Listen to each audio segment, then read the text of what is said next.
Hello and welcome. सर्वांचं स्वागत आहे आपल्या M1च्या PYQ सिरीजमध्ये.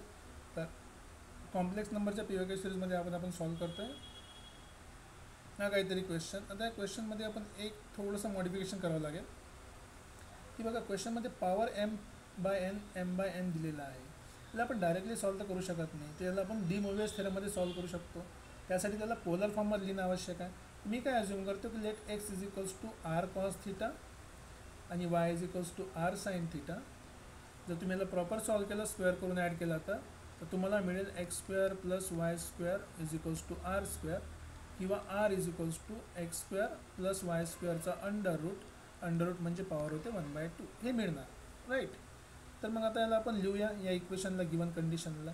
x म्हणजे झाला आपला r cos theta plus i times r sin theta, याचा पॉवर आहे m/n, प्लस परत तेच r cos theta minus i times r sin theta, याचा पण पॉवर किती आहे m/n, राईट.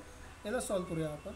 बघा, सगळ्यामध्ये r कॉमन आहे. इथून जर r कॉमन निघाला, r to the power m/n common निघाला, आणि इथे राहिलं cos theta plus i sin theta, याचा पॉवर m/n, प्लस इथे पण काय सेम लॉजिक, इथे पण आपलं r to the power m/n common मिळालं, इथे पण काय झालं cos theta minus i sin theta, याचा पॉवर m/n.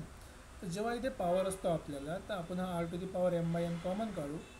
आतमध्ये जे आहे ते राहिलं आपलं cos theta plus i sin theta चा पॉवर m/n, आणि plus cos theta minus i sin theta, याचा पण पॉवर m/n, राईट. हे आपल्याला लिहायचं आहे.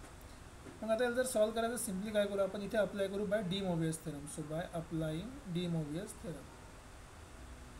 का बरं आपल्याला डी मोव्हियस थेरम अप्लाय करावं लागेल? कारण की आपल्या क्वेश्चनमध्ये m आणि n हा पॉवरमधनं समोर आहे. डी मोव्हियस थेरम पॉवरमध्ये नाही पाहिजे मला, पॉवरमध्ये नाही पाहिजे, मी तिला आतमध्ये मल्टिप्लाय करा. So r to the power m/n हा आतमध्ये झालं तर cos of m theta by n plus i times sine of m theta by n, same logic, plus इथे पण तेच झालं cos of m theta by n minus i times sine m theta by n. तर दोन्ही साईडला, एक side plus i sine theta आहे, दुसऱ्या साईडला मायनस आहे, तर दोन्ही कॅन्सल झाले. तर बेसिकली बघा आपल्याला काय मिळालं आहे, सो बेसिकली आपल्याला मिळालं आहे r to the power m/n in bracket हा एक कॉस आणि हा दुसरा cos, so 2 times cos of m theta by n, right. सिम्पलचं काम आहे, okay, no problem. So r म्हणजे काय होता, हा होता x square plus y square, याचा पॉवर 1/2, आणि या पुऱ्या rचा पॉवर आहे m/n. इथे झालं 2 टाइम्स कॉस ऑफ हा m/n असाच आहे. आता थिटाची व्हॅल्यू पाहिजे मला.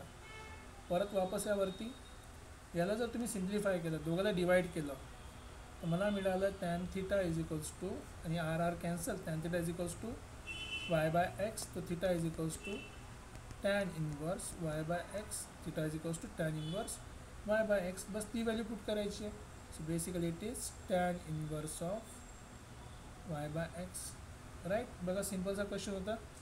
आता याला सिम्प्लिफाय आपण केलं तर x square plus y square, पॉवरचा पॉवर मल्टिप्लाय करा, m/2n, 2 times cos of m/n of tan inverse of y/x.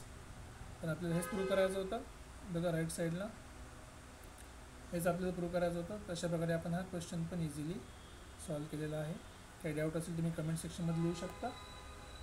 ठीक आहे, भेटूया परत पुढच्या लेक्चरमध्ये नेक्स्ट क्वेश्चनसोबत. Till then take care, bye bye.